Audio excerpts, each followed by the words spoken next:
సాధించామన్న టైప్లో అన్నీ ప్రచురిస్తున్నాయి, ముఖ్యంగా ఎల్లో మీడియా. రాష్ట్రంలో అనేకమైనటువంటి పరిస్థితులు ఉన్నాయి.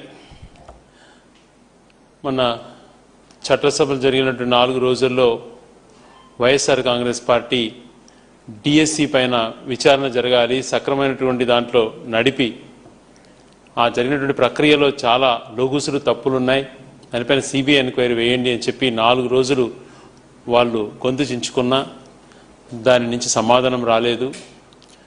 మరొక పక్కన నిన్న జగన్మోహన్ రెడ్డి గారు ఛాలెంజ్ చేశారు. గత ప్రభుత్వంలో కురూపంలో ఏదో అవకతవకలు జరిగాయి అన్నారు కదా, మేము సిద్ధం, దానికి సిబిఐకి వేయండి. అలాగే డిఎస్సిలో ఎస్పెషలీ స్పోర్ట్స్ కోటాలో జరిగినటువంటి అక్రమాలపైన సిబిఐ వేద్దాము అని అంటే ఇంతవరకు దాని గురించి సమాధానము లేదు. మరొక పక్కన శాంతియుతంగా ఒక ఎస్టీ మహిళ సుగాలి ప్రీతికి సంబంధించిన అంశం పైన గత చంద్రబాబు నాయుడు గారి హయాంలోనే ఆ హత్య కూడా జరిగింది. దానిపైన నిరసన తెలియజేస్తామంటే ఆ తల్లిని అడ్డుకొని నానా హింసలకు గురి చేశారు. మరొక పక్కన రాజమండ్రిలో నిర్దాక్షిణంగా మెడికల్ విద్యార్థిని ప్రియాంకను చంపినటువంటి విధానాన్ని ఏ రకంగా పెట్టలేకపోతోంది గంజాయి బ్యాచ్ అనే దానిపైన సమాధానం చెప్పట్లేదు.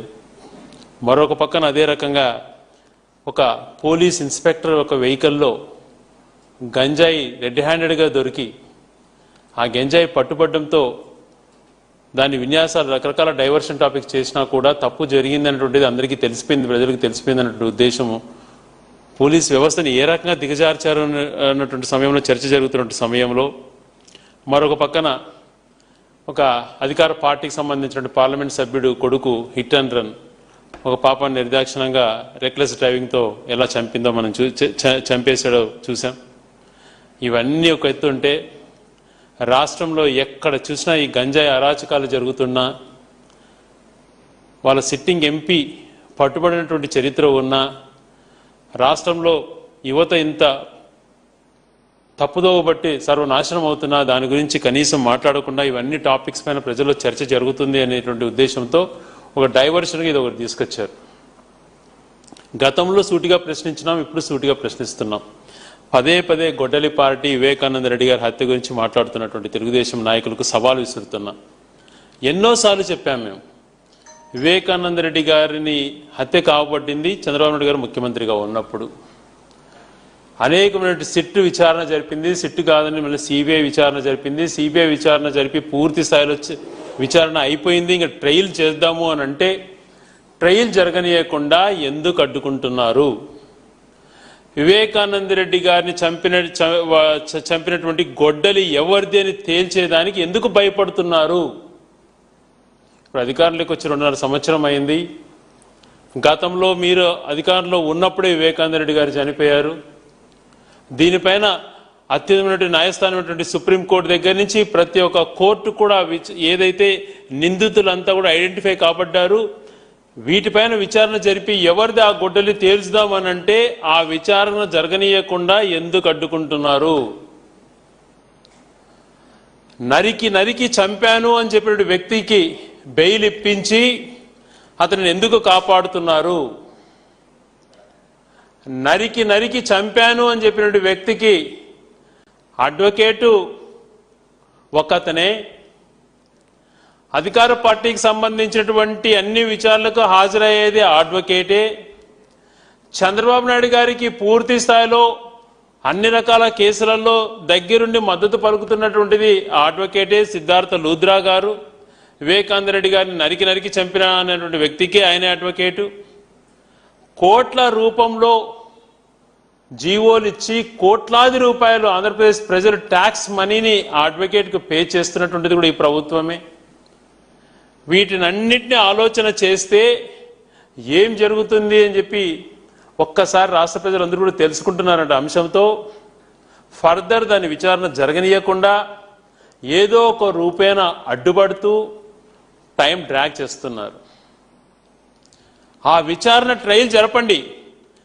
మీరు తప్పని తేలినా మీకున్నటువంటి ఏదైనా యంత్రాంగం కానీ ఇంకొక దాంతో ఈడీలు కానీ ఇంకొకటి కానీ చేసుకోండి. దాంట్లో కూడా ఏదైనా నిర్ధారణ అయితే నిరూపించండి. కానీ డ్రాగ్ చేసేటువంటి విధానాన్ని, నింద మోపేటువంటి వివాదాన్ని మానుకోండి. అది స్పష్టంగా తెలుసు అందరికీ. కానీ మీకున్నటువంటి మీడియా శక్తితో ఆ నింద వైఎస్ఆర్ కాంగ్రెస్ పార్టీ పైన, గొడ్డలి పార్టీ అని నువ్వు మాట్లాడుతున్నావు కదా. మేము ఇప్పుడు సవాల్ విసురుతున్నాం. వివేకానంద రెడ్డి గారిని చంపినటువంటి ఆ గొడ్డలి ఎవరిది అనేటువంటి విచారణ వచ్చేటప్పుడు ఎందుకు అడ్డుకుంటున్నారు? ఎందుకంటే ఆల్రెడీ మీకు వెన్నపోటు పార్టీ అనేటువంటి ముద్ర ఉంది. ఆ గొడ్డలు ఏదో తెలిస్తే ఆ గొడ్డలు కూడా మీ పైకి వస్తుందని చెప్పి భయాందోళనతో ఇటువంటి డైవర్షన్ పాలిటిక్స్ చేస్తూ వస్తున్నారు. ఇప్పటికైనా ఇవన్నీ మాని, ఫాల్స్ ప్రాపగండాస్, ఫాల్స్ థింగ్స్ అన్నీ కూడా మాని, విచారణ పద్ధతిలో వ్యవస్థలపైన పూర్తిగా నమ్మి దాన్ని మేనేజర్స్ వైపు తీసుకువెళ్లకుండా నీతి నిజాయితీతో స్పష్టమైనటువంటి విచారణతో ఆ కేసు అంశాన్ని ప్రజల ముంగిట ఎంక్వైరీ చేసినా కూడా సిద్ధమే. తప్పుదో పట్టించిన విధానం వద్దు. గౌరవ్ సునీత గారే అన్ని అంశాలలో సిబిఐ కేసును అడిగారు. సిబిఐ కేసు వచ్చింది, విచారణ జరిపింది. విచారణ జరుపుతాం రండి అని అంటే ఎందుకు ఫర్దర్ విచారణ జరగనీయకుండా అడ్డుకుంటున్నారో మీరందరూ కూడా సమాధానం చెప్పాల్సిన అవసరం ఉంది. సుగాల ప్రీతి అంశం కానీ, వివేకానంద రెడ్డి అంశం కానీ చంద్రబాబు నాయుడు గారు ముఖ్యమంత్రిగా ఉన్నప్పుడు జరిగినటువంటివే. వీటిపైన సిబిఐ ఎంక్వైరీకి ఎందుకు సిద్ధంగా లేరు?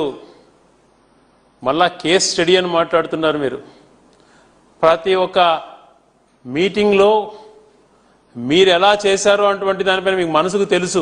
కానీ దాన్ని ఇతరులపైన రుద్దేటువంటి ప్రయత్నంలో భాగంగా ఇతర పార్టీని డిమోరలైజ్ చేసే విధంగా, ఇతర పార్టీని ప్రజల్లో పలచన చేయాలన్నటువంటి ఒక గోల్తో పదే పదే దాని నోట మీరు వాడుతున్నారు. ఇది స్పష్టంగా అర్థమవుతోంది. ఇప్పటికైనా ఇటువంటివన్నీ మానుకొని నిజాయితీతో, నిబద్ధతతో, ఎందుకనంటే వివేకానంద రెడ్డి అనే వ్యక్తి మీ మనిషి కాదు, ఆయన మా మనిషి. మా దివంగత నాయకుడు రాజశేఖర గారి సోదరుడు, మా పార్టీ విజయం కోసం కృషి చేసిన వ్యక్తి.